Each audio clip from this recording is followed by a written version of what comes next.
Each year, Microsoft Research hosts hundreds of influential speakers from around the world, including leading scientists, renowned experts in technology, book authors, and leading academics, and makes videos of these lectures freely available.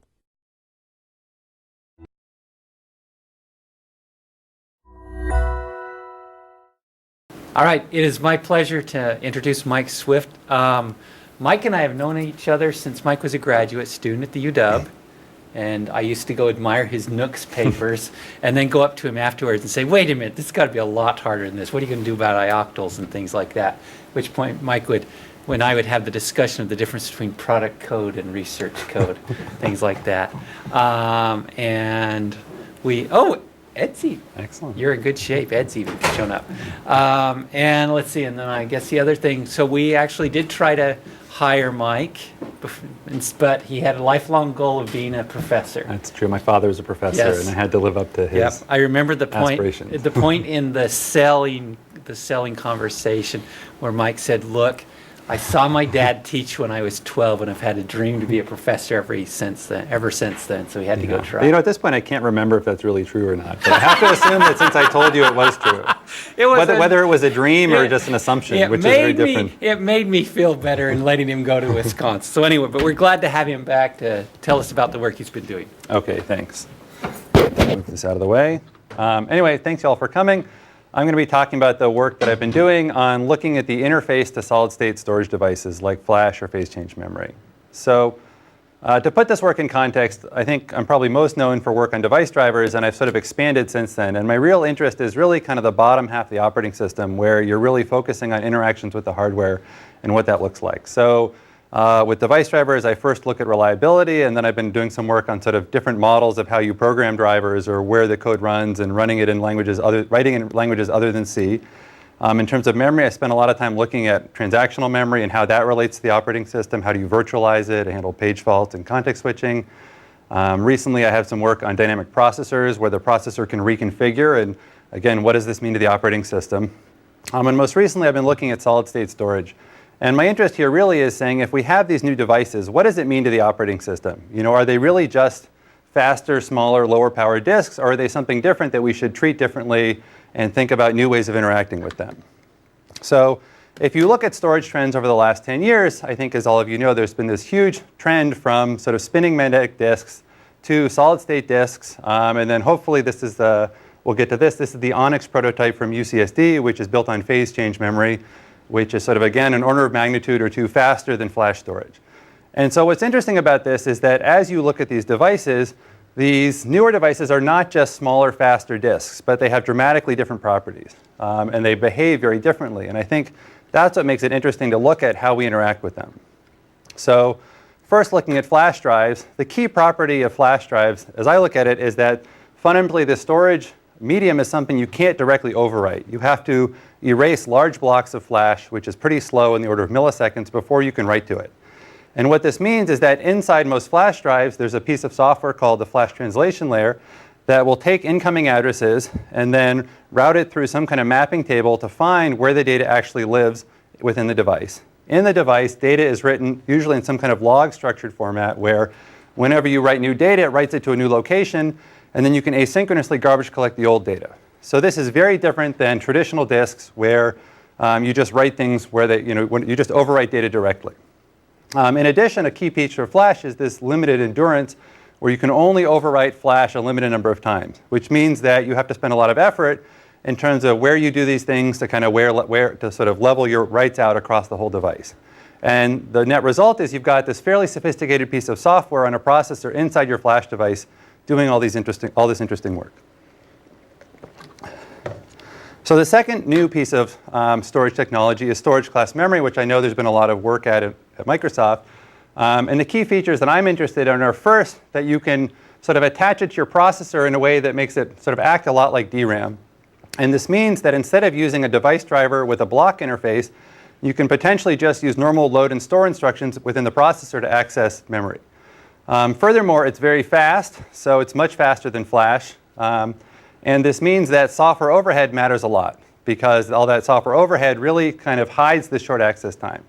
So the things that this could potentially enable are things like having very fine-grained data structures that we make persistent, because we're not limited to just writing out data 4K at a time. We could write out 4 bytes at a time if we wanted to. And furthermore, it allows perhaps direct access from user mode programs, because if we can just make it look like memory, programs can do load and store instructions, and they could potentially just do load and store instructions against this storage class memory to access persistent data. So again, this is very different than disks, where it's very slow and you need a device driver. So if we look within the operating system, though, and we see how does Linux, for example, abstract these kinds of devices, what we see is that really not a lot has changed. That if you use Flash as a file system, which is what most people do, you still have your standard read and write for reading and writing data, and then sync for forcing data out and making it persistent. You can do mmap and msync if you want, but it still is more or less just like a file in a file system. Lower level within the operating system, there's still a standard block interface, which has been around for a while, which is basically reading a block with bread, and then you can submit asynchronous I/O requests using submit BIO to read or write a block. But it's still just transferring a block of data in or out at a given address. No acknowledgement whatsoever that these things are more sophisticated. So the reason this is important is that these devices really are fundamentally different, and they have really interesting features that using the old interface conceals. So if we look at Flash SSDs, they have address translation built in. And I think every operating system person knows that address translation is a great feature that we've been using for all kinds of nifty things like copy on write and shared memory and protection and things like that. And this great feature is built into devices you can buy, but we can't get at it to do anything interesting with it. Similarly, there's garbage collection, which again is a very powerful general purpose technique for managing data structures that is being done inside the device, but it's not accessible outside the device to do anything interesting. And it would be nice if there was a way to make these features available to applications. So one thing you can look at is anybody who is building high-performance applications that runs on Flash typically tries to do their own garbage collection on top of it, where they'll sort of write things out sequentially, and then they'll, because sequential performance is so much better, and then they'll do their own user-level garbage collection where they compact and copy data. And that's the same thing the device is doing internally, and there's sort of a duplication of effort here. Similarly, for storage class memory, we've got this really low latency access. We've got byte addressability. But if you go through a file system, you lose all that. And so applications don't get sort of the raw latency that this can offer you. Hey, Jim? So to that end, what I've been trying to figure out is how can we expose these features to the operating system and applications better by looking at the interface that they present. Instead of saying everything must be a file, is there something else that we should be doing here, because files may not be the end-all be-all of data access. So specifically, for any kind of device that has internal management, I'd like to expose those internal management features to applications or to system software so they can take advantage of them, at least coordinate their activity. And for anything that has sort of really low latency, I would like as much as possible to sort of bypass all the software layers on top of that and really get that low latency right in front of applications so they can use it. So with this in mind, I'd like to talk today about 2 projects we're doing. One is a paper we presented at Eurosys this year called FlashTier, and it's one approach at sort of rethinking the interface to solid-state disks by looking at what would we do if we were building a solid-state cache instead, if we knew we were building something just for caching. And then second, I want to talk about a paper we had at ASPLOS last year on a system called Mnemosyne, which is how do you abstract storage class memory and make it available directly to user mode applications. So the reason I'm interested in Flash as a cache is that it's a really natural use for Flash. So first of all, Flash is a lot more expensive than disk. So if you've got a lot of data, it could be too expensive to move everything into Flash. It's maybe 10 times more expensive.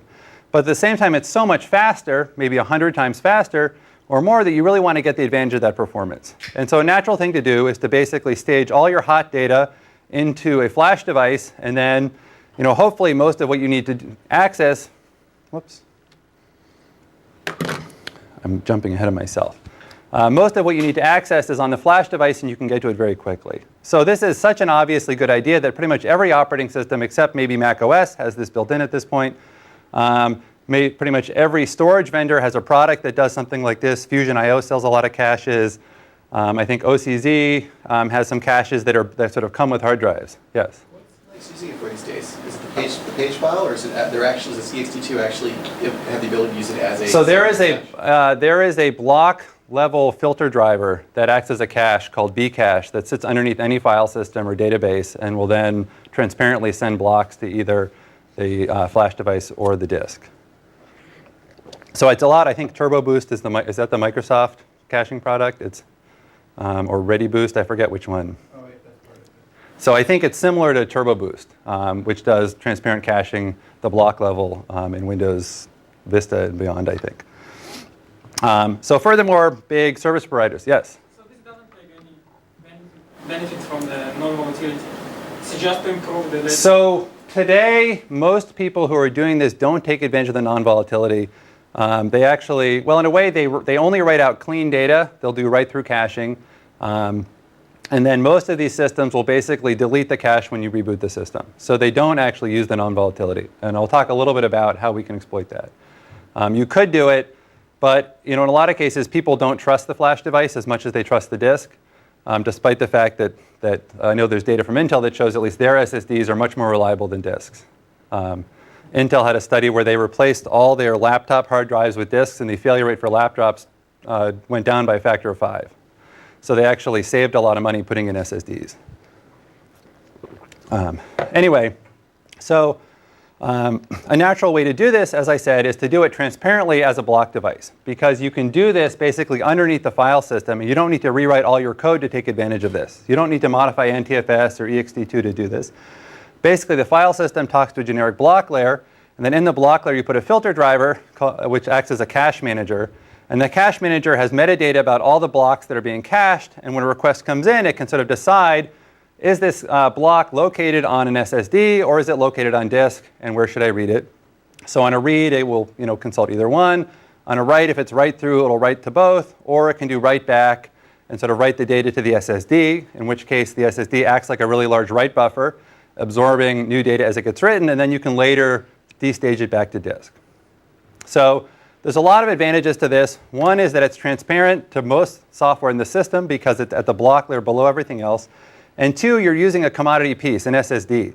So you don't need to go build a special purpose device for this. So you can buy any SSD and plug it into your system and take advantage of this. And so, for example, some of the hybrid drives out there just have a stock SSD built into the hybrid drive with sort of additional technology on top of it to do this caching stuff. So you can also do this sort of inside the device. So the downside with doing this, though, is that that in my opinion, maybe it's not just my opinion, is that caching is actually a really different workload than a storage workload, where you're actually trying to store data persistently. So one thing that's different is the address space. When you are having a caching device, the address that every block that you're caching has its own address on the disk already. Which means that when you write it out to the SSD, you need to remember what was the original address that this block was stored at. So that's why the cache manager has to have this table of every block that it's caching that says, for this disk address, this is the corresponding address on the SSD. And furthermore, if you want to make the disk non-volatile, you need to write that mapping table out. And that's expensive enough that a lot of people don't bother writing it out. And that's a big reason for sort of recreating the cache after a failure.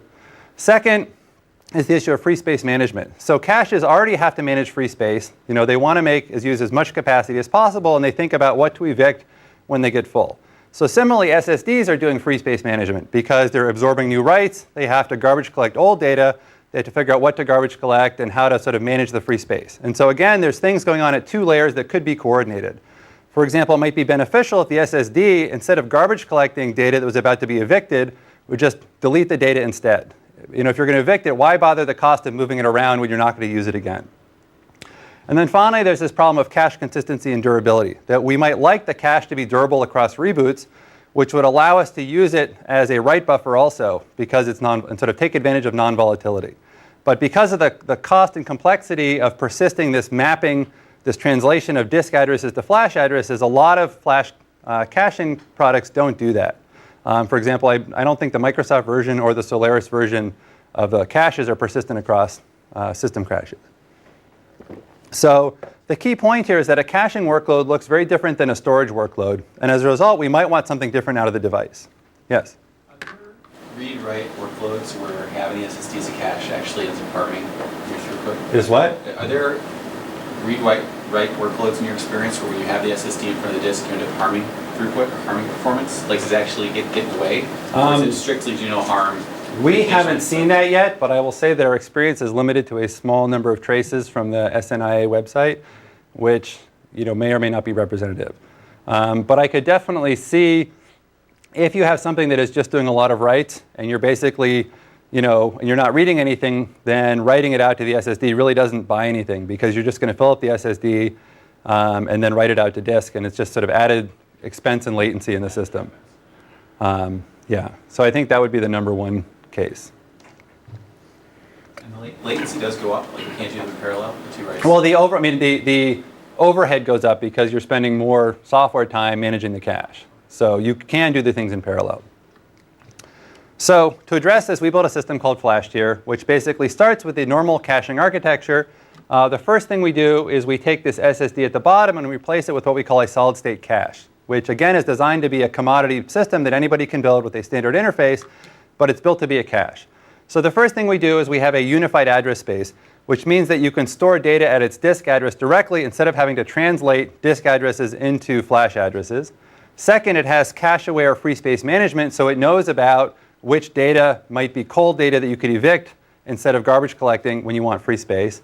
And third, it has an interface where it has commands that are relevant to caching. For example, the ability to mark data as clean or dirty, or to forcibly evict data from a cache for consistency purposes. And finally, and something I don't want to spend a lot of time on, is it also has strict consistency guarantees that allow you to reason about which data in the cache is usable following a system crash. Because you can know for sure that, for example, anything that you read from the cache is always the most recent version if you follow the protocol. On top of this, we also modify the Cache Manager to basically use this new interface, and we've implemented both a write-back and a write-through policy. Yes? So you're replacing the flash itself here as far as what you get to re-architect when you do this? We are modifying the flash translation layer effectively that interprets like SATA commands or SCSI commands and then figures out what to do. So only the FTL, you're not, say, you don't have within your design ability, say, making your cache line or making your blocks a little bigger or anything like that? We have not done that at this point. We're sort of trying to just sort of focus on that translation layer and the commands that come in over the SATA interface. Is that something that can be modified on x86 flash? It cannot be done. As I'll talk about, there's a prototyping board where you can write your own flash translation layer, and we're in the process of implementing the system on this prototyping board. But for practical use? For practical use, our model is we would like OCZ and Intel to actually build devices that have this interface into it. That would be our productization goal. It wouldn't be something that Microsoft could then do purely in software, unless there were vendors that let you rewrite their firmware, and I think that's unlikely. Okay. Thanks. Yeah. Okay, so I now want to say a little bit more about the design, and I'll focus on the three biggest issues, which are the sort of the address mapping, address translation, managing free space, and then the new interface, sort of the commands in the interface. So here is sort of in a crux the problem with address space, that we basically have multiple address spaces going on. We've got disk addresses, so the host operating system has this translation from disk addresses to flash addresses, and then inside the FTL we have another mapping table that translates flash addresses into the physical location. And so we've got double translation going on. It really doesn't bias anything. Yes? Don't disks have double translation going on right now when you end up remapping sectors? So they don't map every single block. They have a small translation table, more like a look-aside list that says if you're on this list. If you, yeah. So it's sort of it's very much fixed size. There's a limited number of things they can remap. Actually, if you look at disk technology, there's this technology called shingle writes that allows you to basically double or triple your density by overlapping data, which allows you to write that you can't overwrite data anymore because you write a track this wide, but then you sort of overlap tracks on top of each other like shingles. And so you can read this narrow strip of it, but you write something 3 times wider. Right, so you can't do random writes. And so disks are likely going to have the same problem of not being able to do random writes anymore without... What? You think shingles are the destiny for... So in talking to people at NetApp, they think that shingles are going to happen because the reason to use a disk is lots and lots of storage. If you need performance, you'll get an SSD. And so their take is, the disks you'll basically get really, really big and dense, and then anything you really need random write performance from will use flash. And sort of further distinguish the two layers from each other. But I don't know on my own. It's just what I hear. Okay, so the approach that we take is to say, well, let's get rid of the translation table in the cache. Let's do the translation table directly in the device. So here you can send a disk address right to the device, and we can translate it from the disk address right to the physical location in Flash. The second thing we do is we change the data structure here. Instead of kind of a page table data structure, which is good if you have a really dense address space, because you have a big page that has lots of translations and everything is filled in. In a disk, this makes sense because the number of addresses you translate is the same as the number of physical locations you have. Whereas we have a system where we have the number of addresses we translate could be 10 or 100 times larger. So we could have like a 10 terabyte disk system that we're then caching with a 10 gigabyte cache. And so we have potentially 1,000 times more addresses. So we use a hash map data structure instead, which is optimized much more for a sparse address space instead. And we have some evidence that that sort of caching workloads are likely to be much sparser than a normal storage workload, just because the hot data is going to be sort of more widely distributed. Okay, so the second thing we do is sort of change how we do free space management. So the normal way that free space management happens in an SSD is through garbage collection. So you might have multiple blocks here. And remember, the rule is that you can write to sort of small pieces of a block that are called pages. But when you erase, you have to erase a much larger block, which may be 256 kilobytes or bigger. So when you do garbage collection, typically the process is like in the log structured file system, where you find multiple blocks that have some valid data. You then sort of coalesce this valid data into another block, and then you can erase a block and you get a free block out of it. And so the problem with this is that we basically have had to read a whole block, write a whole block. We have to erase 2 blocks because we've erased both of these. We have to start with 1 empty block to start this whole thing off. So it's a pretty expensive process. Furthermore, every time you copy data, you're writing to the disk, and this sort of it uses up its write capacity because it has limited endurance. There's a second problem, which is perhaps even worse, is that the performance of garbage collection goes way down when you have a full device, because you have the chance of these blocks being sort of filled with stale things is much lower when your device is almost full. So this means that you have to sort of copy a lot more data to make free space when you're almost full. It's sort of like when you defragment your disk and it's almost full, it's a lot harder because you have to move a lot more data around. So there's data from Intel that shows that at least for their SSDs, if you use them to their full capacity, then write performance goes down by 83% as compared to if you reserve 30% of the capacity as basically spare. Yes? A little clarification. What are the small boxes and the big boxes? So the sorry about that. So the big boxes are what is called an erase block. And this is the unit of data you can erase. So you can only do erases in a large block size of like 256K. Oh. You can do writes in much smaller granularity, which are like about 4K or so, sometimes larger. And so the idea is you can write to each of these individually, but you can only erase the whole thing. Sorry about that. It's a good question. Does that make more sense now? Yep. Okay. So the other problem is that endurance, because we're doing more garbage collection, we're doing a lot more writes to move data around, our endurance goes down by 80% also. So this means that if you use a normal SSD for caching and you actually use the full capacity, it may not last very long because you're doing all this garbage collection. And finally, because we're doing caches, we actually want to have the device full. We want to get a good hit rate by having as much data as possible within the device. So the approach that we take is to say, well, you know what? This is just a cache. We don't actually need the data. So it might be beneficial in some time to actually just delete the data instead of moving it around. And this was actually an idea that I have to sort of credit Jason Flynn for. We were talking about flash devices, and he said, why bother actually storing data? Let's just delete data instead, and things would be a lot easier. And so that's what we do.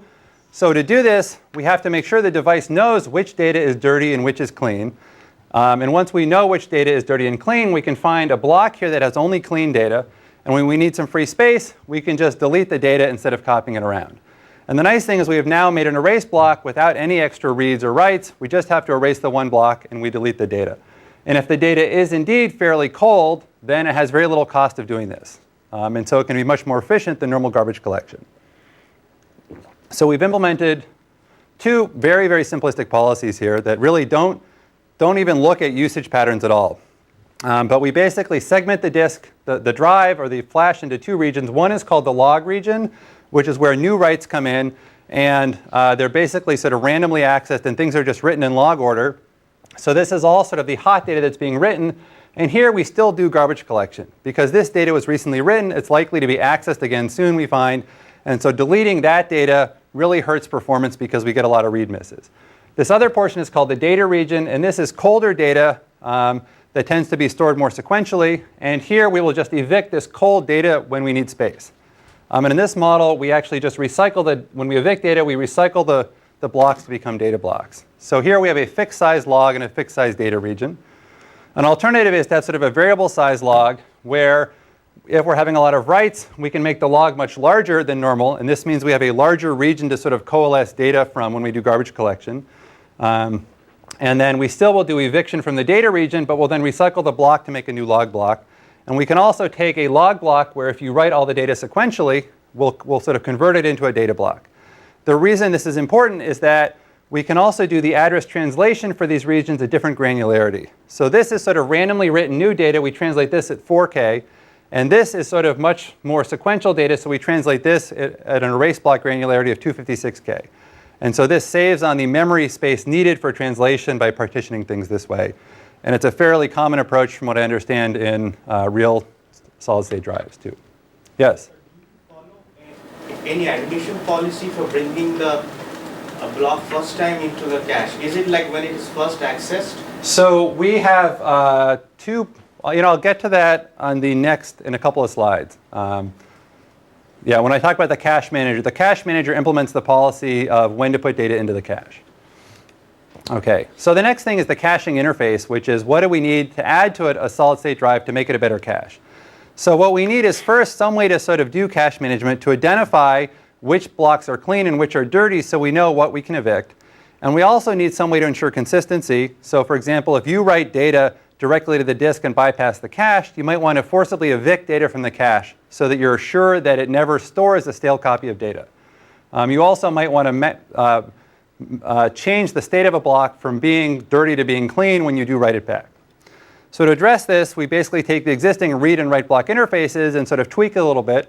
First of all, we have two variations on write, where you can write data back and say that it's dirty, meaning that you shouldn't erase it on purpose, or you can write it back and say that it's clean, which means there is a copy somewhere else in the system, and if you need free space, you can erase it. For read, the only thing that we do differently is we now return an error if you read an address that isn't there.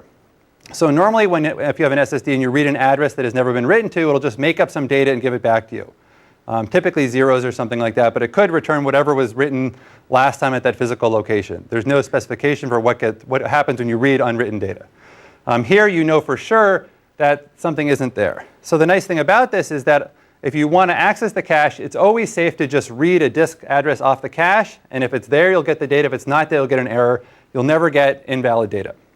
And then finally, for cache management, we have two operations. One is evict, which invalidates a block, and the second is clean, which basically marks a dirty block as clean.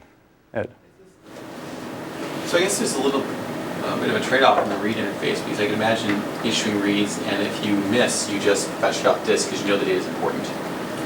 It just means that it's a big hit, and then right. it's silently cached. So in this system, we assume that this is sort of a standalone drive, and it cannot go to the disk itself. So it's not kind of a stacked interface. The cache manager will first go to the SSC, and if it's a miss, we'll then go to the drive. So that piece is all in the software. And the reason we want that is because it allows you to sort of plug this into any drive system you want. You could put it in front of a RAID array. You could put it in front of a network file system.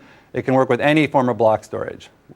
With cache, it seems like you keep just a small bit of state in memory, like a bitmap, to know whether or not there exists. Yes, yes. So the nice thing is, that's a great point, is that this is always correct, which means you can have imprecise information in memory, sort of like a Bloom filter or something else, an approximate data structure that says, is it worth checking the cache? And if it is, you can go and you're guaranteed to get the latest data or nothing. And if it says it's not there, you can go right to the disk and avoid the latency of going into the cache. Since it's so cheap to go to the cache, would you want to speculate, go to disk, and then cancel the I/O if you're canceling? You certainly could. We haven't looked into that. I know from talking to some people at NetApp that they really do worry about the cost of cache misses. And so they spend a lot of effort in not adding latency in that case. So that would make sense. Yes? This is implemented inside the SSD, not right. in the DRAM. Right. This is all implemented inside the SSD. So SSC. So these are the commands that are being sent over the SATA interface into the SSC instead of the normal read block, write block. Jim. So if you had more memory on the SSD, DRAM type memory as opposed to flash, Would that change the way you store the data structures? Could you do more if you had more computation and memory? We certainly wouldn't go with this mechanism of having the sort of separate, I think having the separate data region mapped at coarser granularity we would not do, because there's a lot of overhead and sort of translating between 4K blocks and 256K blocks. But I don't think we'd necessarily change it. I mean, we do, as you'll see, we do expand a little bit the amount of memory in the device, because we now have a hash table instead of a page table, which is a little bit less inefficient. And we also have to store metadata about the block. So we have to store, a bit that says, is this block dirty or clean? If we had more data, I think I'd add space for things like last access time also. But we already we keep all of the metadata about all the blocks in memory, so that like a read miss is really just a memory operation on the SSD, and it doesn't actually have to go to flash. So that's why it wouldn't change too much. Yes? Yeah, so if you don't need the FTL, you could alternatively have your mapping table in host memory, and that could be a hash filter, which is like a Bloom filter. Yes. So we thought about that. And in talking to various people, and particularly Fusion.io, one of the things they said is that they really find it's important to have some management software on the device itself. And the reason is that the flash chips themselves are so crazy and hard to use that things like what is the frequency with which you reread a block, or handling wear management, is really important. And they find that by having this on the device, they can actually improve their write endurance by a factor of 2 or 3, just by doing a better job on the device itself. And so for that reason, we wanted to have at least some management code on the device. And our other goal was, I think there's a huge benefit to having a standard interface that you can just plug a device into, instead of having to write a device driver for every operating system. And so we tried to come at it with the approach of, let's not require a lot of OS code, much as I love drivers and writing them. But I think most storage vendors would rather have a device you can just plug in with no required kernel level software, particularly for Linux, where you have to rewrite it every 3 months for each new version of the kernel interface. So I think that'd be a great design, but we sort of chose a different set of constraints. And so finally, we have an exist interface. So there's a problem that if you do crash and you come back again, you need to know which blocks are dirty, so you know that you have to clean them again. And so we have a command that allows you to probe for the existence of dirty blocks. So on top of all this, we have a cache manager, and we've implemented 2 caching policies so far. The first is write through, where the cache manager stores no state whatsoever. And basically every write is written both to the SSD and to the disk. So we cache all writes, and then on reads, every read goes to the SSD, and if we miss, we go to the device and we populate it. So we have sort of the simplest possible caching strategy here. Yes? I don't want to get into it, but in terms of the dirty blocks, I assume you're making some assumption about the atomicity of writes, or about being able to detect torn writes or... So we actually, this was the piece that I said I wasn't going to talk about the consistency. So we actually do internally use sort of atomic write strategies, like the atomic writes from Fusion.io, where they use sort of... we don't use a supercap. We don't assume we have a supercap, but we actually do synchronous logging of metadata updates when it's important. And so that's part of our performance model. And for writes, we do assume that the device, Fusion.io has this idea where you can basically write a bit that says this is, because you're writing everything to new data, you can actually detect a torn write, because you can see, have you ever overwritten this, or is it cleanly erased? And so we assume we can do atomic block writes using that. That's a great question. For write back, it's a very similar. Reads are exactly the same, where we try both. On writes, we will write it back to the device, and we populate a table in the cache manager that says this is a dirty block. And we have sort of a fixed size table here, so if we have too many dirty blocks, then we'll start cleaning blocks and writing them back. And in our experiments, we set this to 20% of the total size of the cache.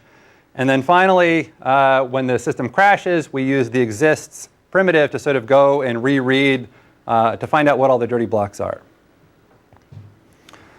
Okay, so that is sort of the essence of the design. I now want to talk about our evaluation. And our 3 goals for this are, performance is obviously a good one, reliability, and then is there some efficiency savings in terms of memory consumption. So we implemented this. We took the Facebook's Flash Cache Manager, which they use in production to cache data in front of their MySQL, for their MySQL databases. We took a flash timing simulator that was published by Kim et al. We do trace-based simulation on a number of different traces from the Storage Network Industry Association. And here's sort of the parameters for our device. We more or less try to set the parameters about like an Intel 300 series SSD, which is sort of a medium grade, latest generation SSD. So here is the traces. We have two traces at the top that are very write intensive. They're 80 to 90% writes. And we have two traces that are very read intensive that are sort of 80 to 90% reads. And so this sort of covers, different aspects of the performance. Yes? What? Unique blocks, the absolute sizes of these megabytes, the order of magnitude. These are, the blocks are 4K blocks. So you can see this is a really small workload. And so actually I should mention this, that we size the cache to be able to hold 1/4 of the total number of unique blocks. And so we assume we're going to cache the top 25% of things. And so, the kind of thing, to be honest, we could set this any size and get any performance we wanted. At one point the student made it so big that everything was in the cache. And performance looked really good. And I had to say, that doesn't actually prove anything when everything is in the cache and you're not running any of our code. So we figure 25% is reasonable. We get a miss rate that's measurable so that we can see the impact on misses. So here is the performance numbers. In red is the SSD. We then have the two variations, sort of the two garbage collection or silent eviction policies, SSC and SSC-V, with write through in blue and then write back in green. So here are the write intensive workloads. And this is where performance really gets helped because of the silent eviction policy. So what we can see is that particularly for write back, we get about 168% performance improvement, I think, or 168% performance improvement over the baseline system. And this is because we're doing a lot less garbage collection. So we're getting a lot of writes here, and then once it's been clean, we can just delete the data instead of moving it around. So the base system is just using this a regular cache without any. It is Correct. a cache, but without any of the operating. Right. It's the baseline system that is currently in production at usage at Facebook. Which also places it in the cache. Yes. So we're still using caching. This is not compared to a disk. This is still with an SSD, sort of the same performance model of SSD as a cache. And you can also see for a write-heavy workload, the write-back definitely outperforms write-through because we're basically using it as a write buffer. So whenever you overwrite something, it's sort of one less write that has to go to disk, which is pretty much what you'd expect. For read performance, performance really, I say this is unchanged. And the read path is basically the same. We're not going to make Flash act any faster. We're still translating addresses, so that doesn't help. So what this really measures is what is the impact of our really simple eviction policy, where we're willing to evict any clean block that we're storing. So it's basically a random eviction policy. And we can see, I think we have about a 10% miss rate that even then we still get a very good hit rate on the read-heavy workloads, even though it's so simple. So Yes? on the read part, the previous question I had, because Flash is a wearable media, you probably want to have an admission policy where you entered the block in the Flash cache only after it proves itself to be hot enough. Right. I think that would be a great idea because we could definitely bring it into the page cache in the operating system, and then if it's referenced a number of times, then write it back into the Flash cache instead of just putting it there on the first access. So I think that's a great idea. For the read, didn't you also eliminate the double translation? We do get rid of the double translation, but that's not a big expense. I mean, in the host memory, it's a simple hash table lookup that takes 20 nanoseconds or something.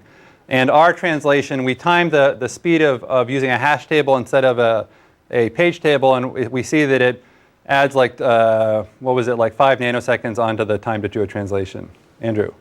So is that in the end of the day, you're going to implement this on the firmware, on Yes. Flash, on whatever processor they have there. Yes. Are they general purpose embedded CPUs? They are Do ARM. the performance trade-offs of things like looking up a page table versus looking up a hash table make a big difference. Right. So we are currently implementing this there, and I agree that a low-end ARM processor. I think that the device we have is a low-end ARM processor, and so I do think there might be a bigger difference. But even if we were 10 times slower, the cost of that translation is so much less than the time to actually access Flash that I don't think that'll add a noticeable amount of latency. It might mean, though, that we do need a slightly beefier processor to keep up with the translation.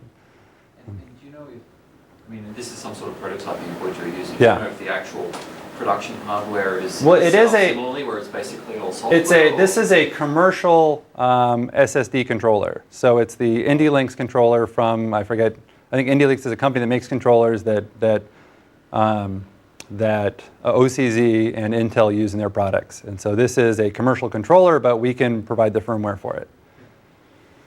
Did you have a? I was just curious, how many of these reads hit the buffer, OS buffer cache? How many actually miss them? So this is a trace replay, and so this is basically taken beneath the buffer cache, and so this is just the things, the traces are just the things that already went to disk. So when we have the real prototype working, we'll have a lot more information about how this interacts with the buffer cache. Yes? So also one of the past paper, I don't know if you're using the same traces MS or Cambridge used. We are using some of those, I believe. So one issue with those traces is those are unmodified applications, so they already have large RAM caches as part of the application logic. So the accesses which are hitting hard disk don't have much temporal locality. Right, that is totally true, and I don't think using a flash cache would necessarily change the fact that they're using a large RAM cache, because there would still, 2 orders of magnitude better performance from using a RAM cache instead.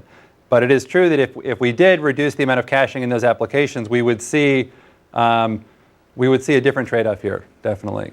The reason I'm saying that there is a sweet spot, applications have to use RAM cache because their only other alternative is hard disk. But if they had a flash cache, maybe they don't need that big of a RAM cache. Yes, I think that's a great point, but it's not something we've investigated yet. So I do think our other work, we looked at a work on using flash for virtual memory, and we found that when you're swapping to flash instead of disk, you could dramatically reduce your memory usage by, in some cases, about 80% for that exact reason, because the cost of a page fault was so much less that you could basically swap a lot of your data out instead of keeping it in DRAM.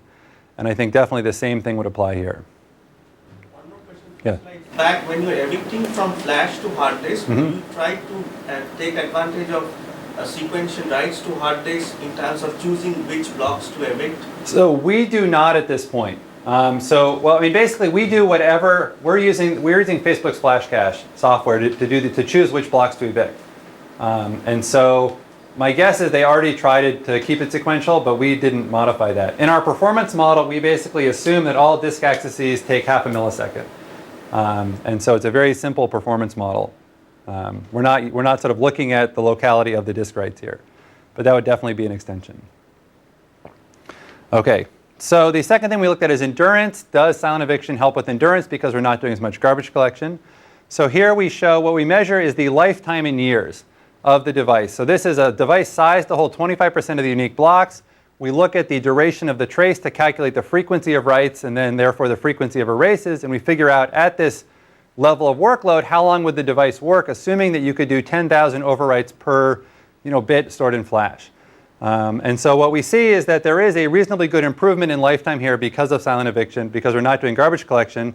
And in the mail case, I think it goes from a place where really 1.5 years for a device is probably too short from a management perspective to want to use caching, up to 2.8 years where maybe it would be worthwhile because you wouldn't be replacing the device.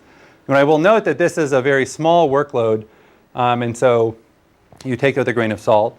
In the case of read caching, we see that here the first most important thing is because this is a really big workload, endurance isn't a problem. There's just a lot of bits to spread writes over, and there's not that many writes, so endurance is very high, 200 years or something like that, and the endurance does go down a little bit. And the reason for that is that because we're evicting data that gets at reference, we do have to read in data and do extra writes we wouldn't have had to do otherwise. But because it's so rare relative to the size of the device, it doesn't impact lifetime that much. Because you're not doing garbage collection, do you take a hit on the hit ratio? Because you may be evicting out... So we do garbage collection sometimes, but if we go back here, this performance drop here is because of the hit ratio. So we're losing about 2% of performance because we're not hitting in the cache as much. And I think if we had a eviction policy that was more sensitive to usage, that actually used recency of access instead of random, we would improve this. And so the final thing we look at is memory usage. And here, for the write-intensive workloads, we have in blue the amount of memory on the device used to hold the translation table, and then the amount of memory used in the host to hold its whatever data it needs. And here we only look at write back, because with write through, the cache manager didn't store anything, and so the red bar would be 0.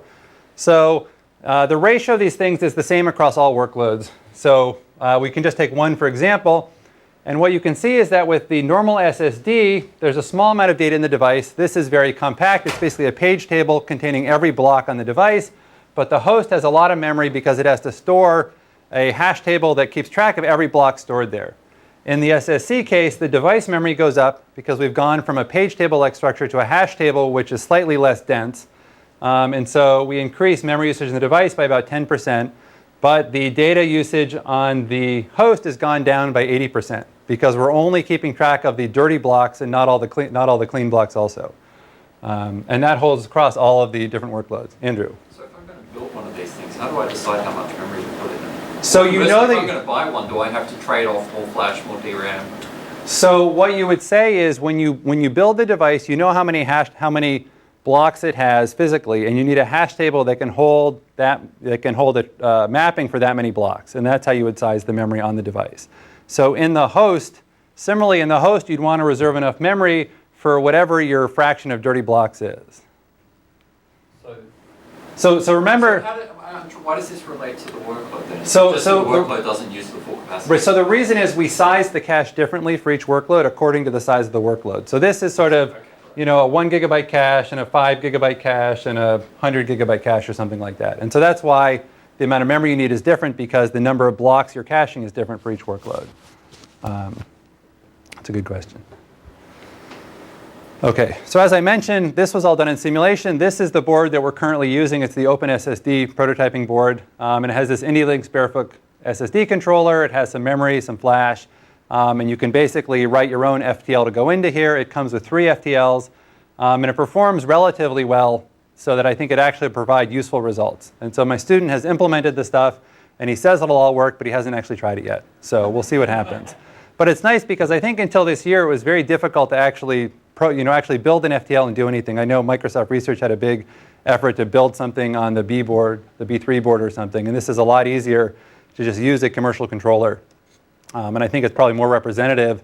It's limited to what you can do because everything are sort of commodity parts. But for at least the FTL research, this works pretty well. OK, so in summary, the take of this research is that sort of making flash look like a disk is great for compatibility, great for getting devices out there. But there's a lot of neat things about flash that get hidden when you do this.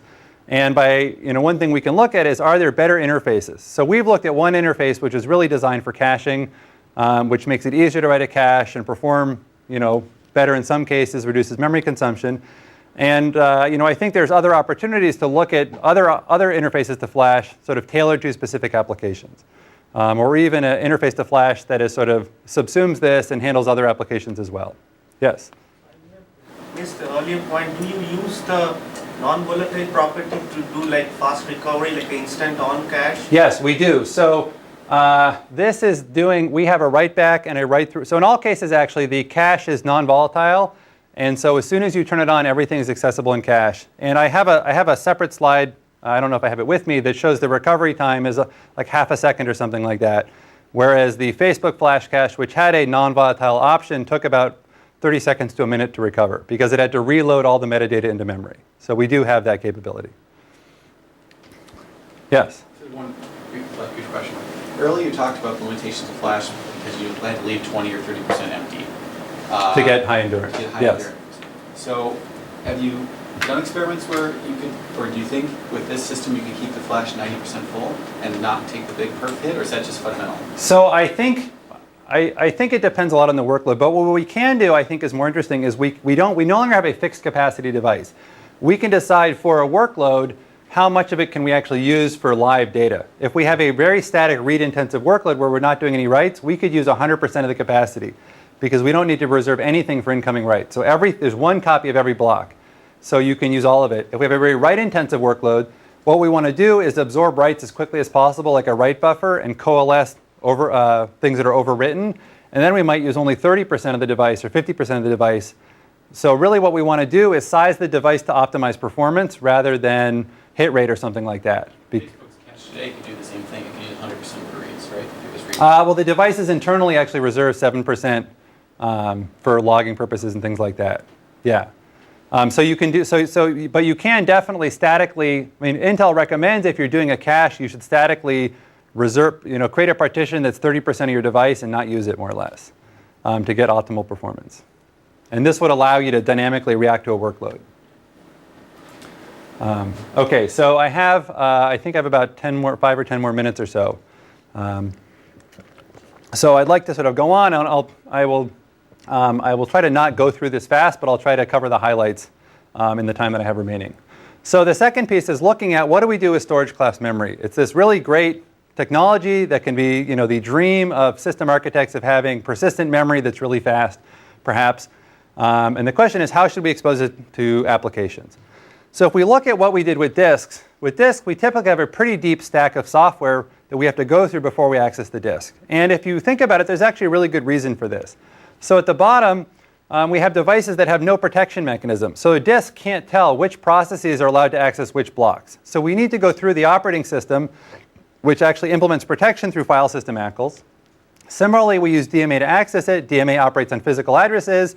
You don't want user mode code doing DMA. It's not protected. Again, we need the kernel to handle the data transfer.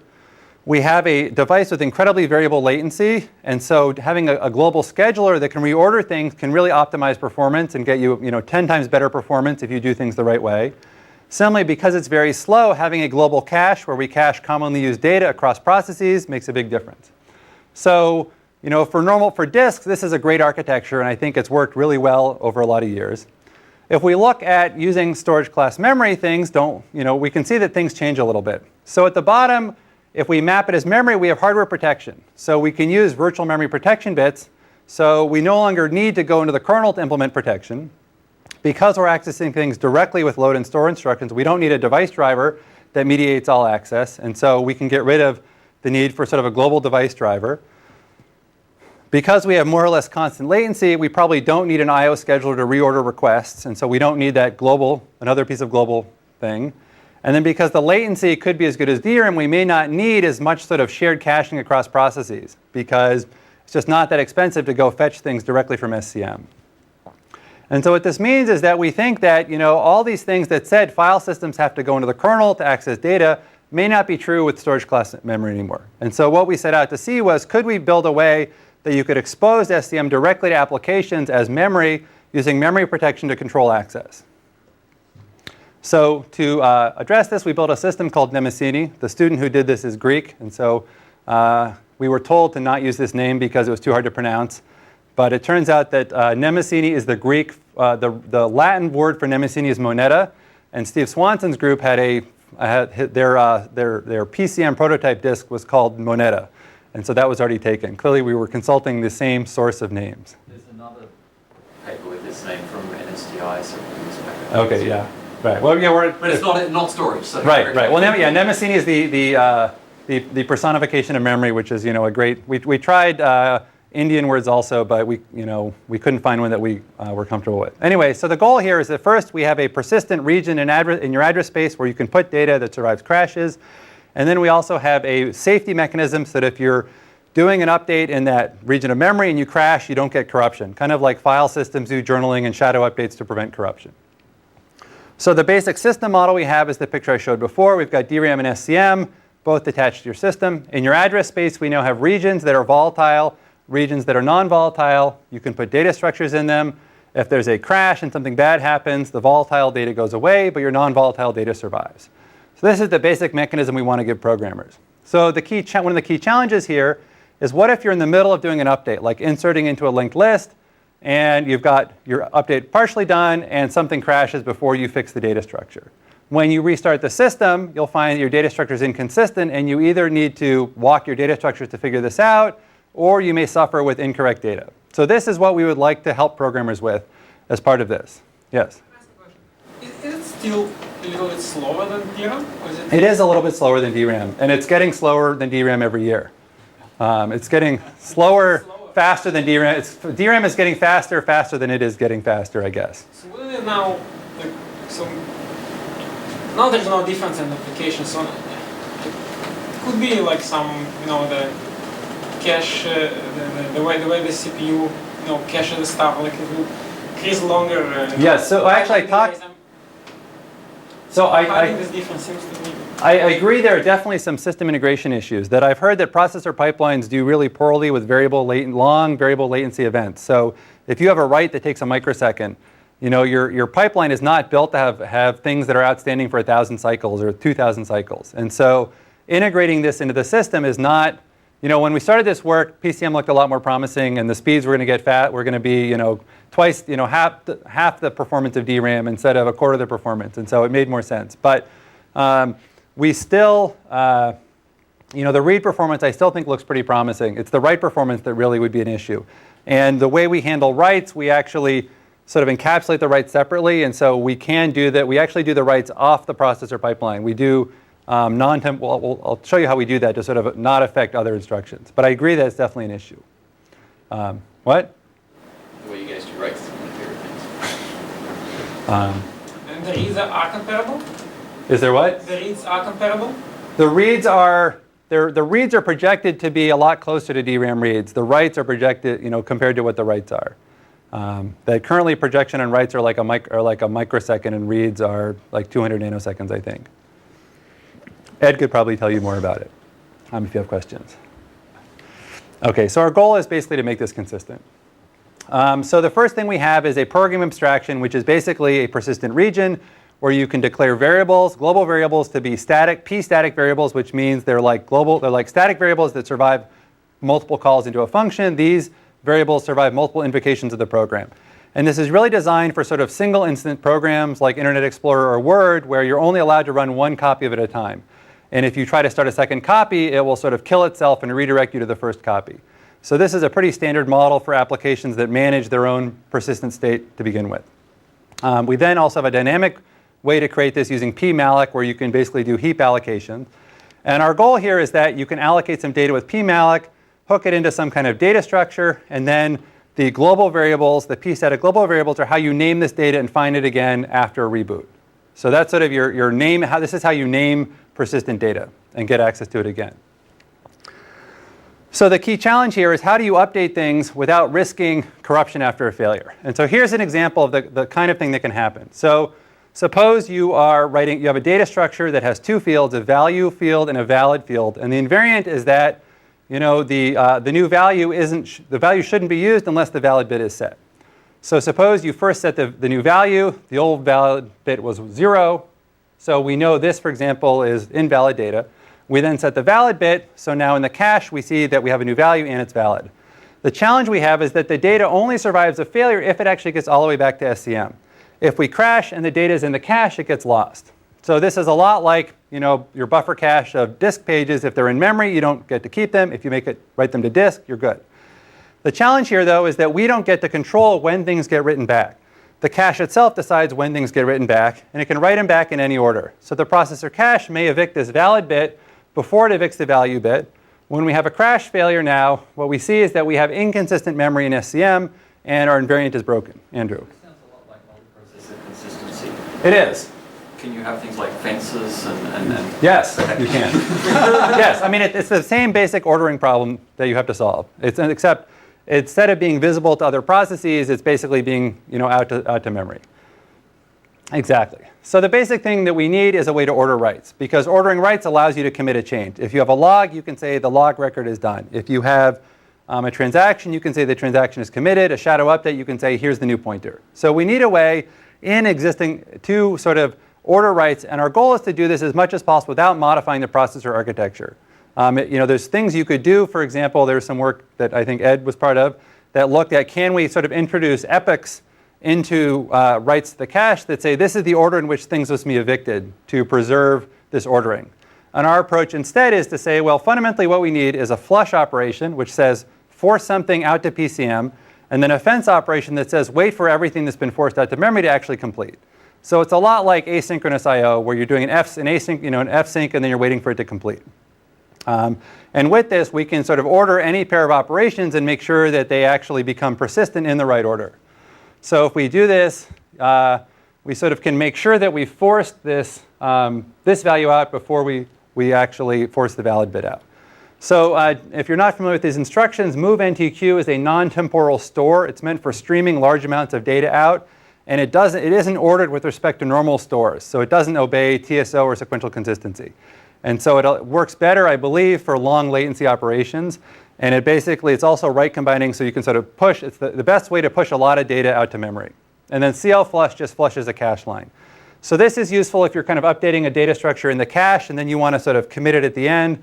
This is good if you know that you're sort of writing a log and you want to force your log out and you're not sort of writing it in pieces or something like that. Then we go 3. OK, so we have these primitives that allow us to do ordering. And on top of this, we think this is useful, but it's not what programmers want to use. So the first thing we built was a set of data structures.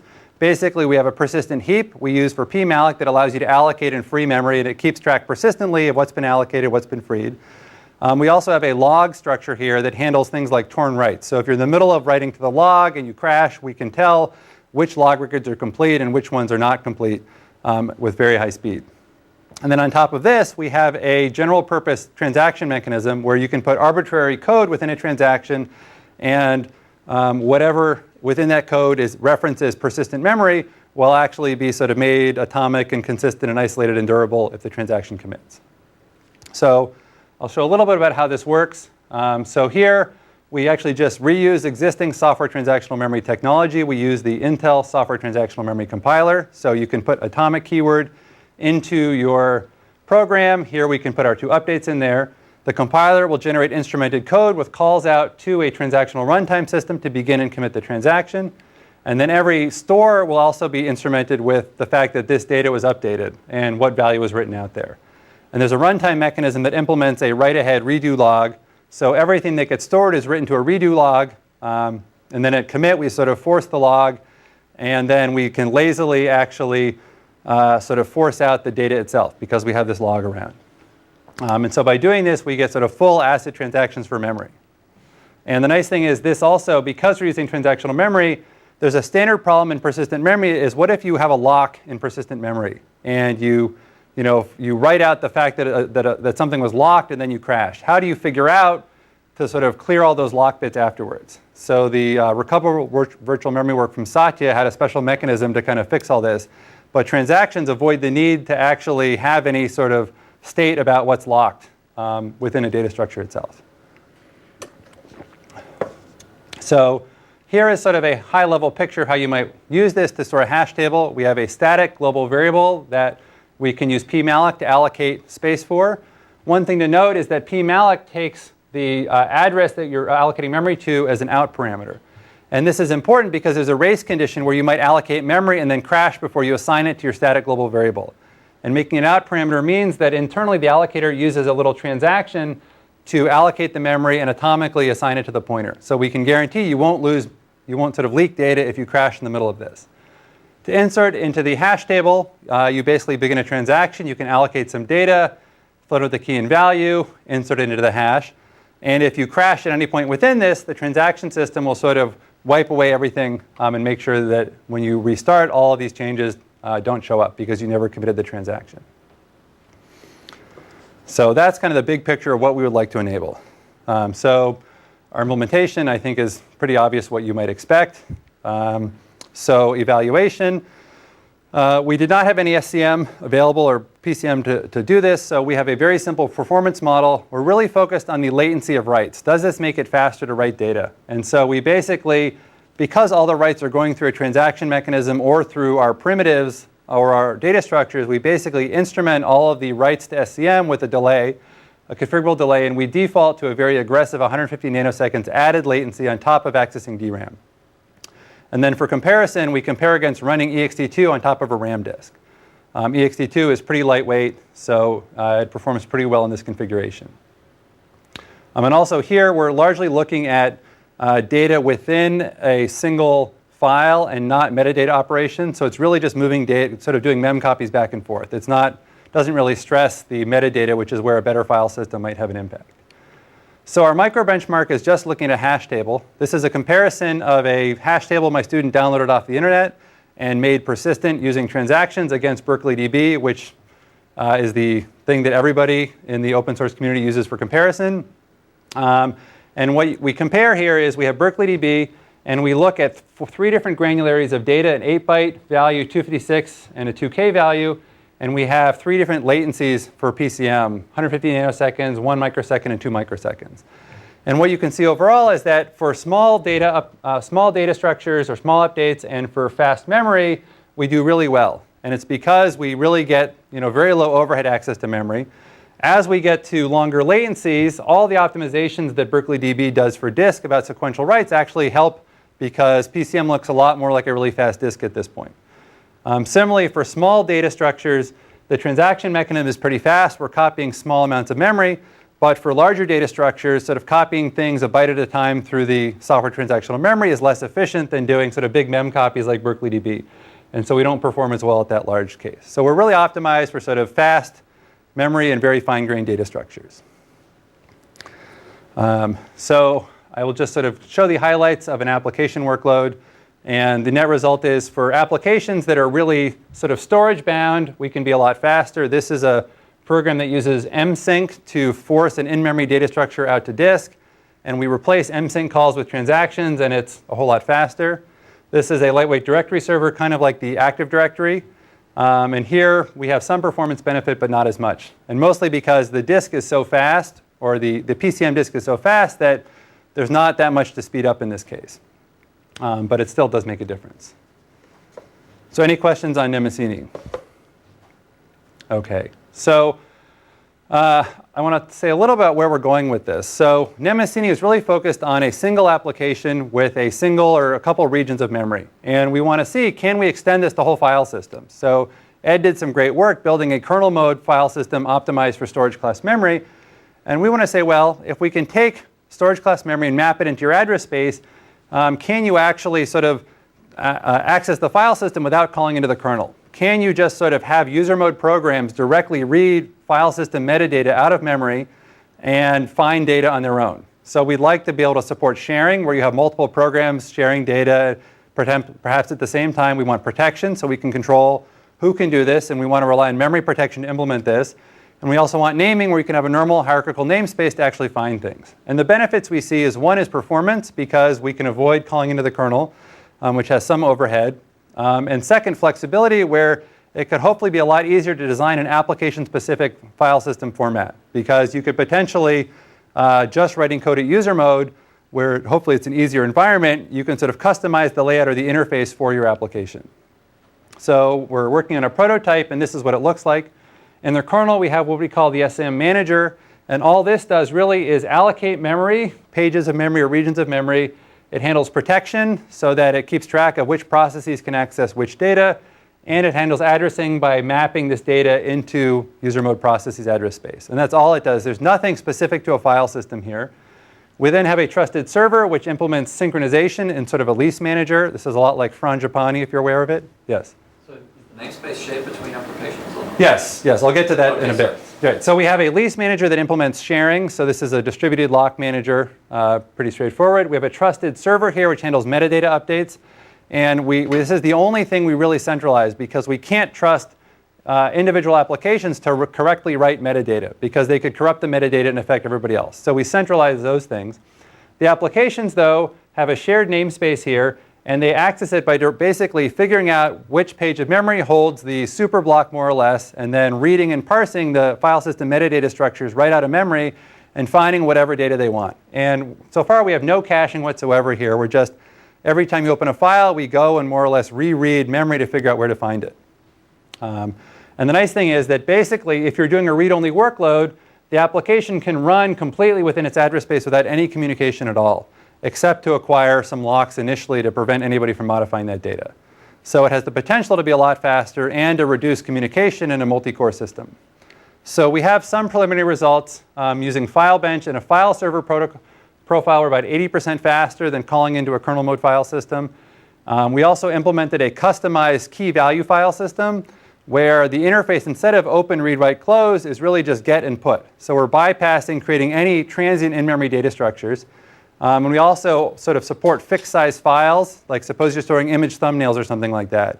And here we're about 400% faster on a web proxy profile. So this is very preliminary. And of course, we're not doing really complicated access control lists like NTFS, but it kind of gives us a sense that there is something to be had here. In conclusion, I think these new storage devices really have a lot of new capabilities, and making them look just like block devices conceals a lot of that interesting features. And the goal of my work is to really figure out, can we find new ways of accessing these devices or making them available where programs can actually get sort of direct access to their features and benefits. So with that, I will stop and take any remaining questions. And thank you all for coming.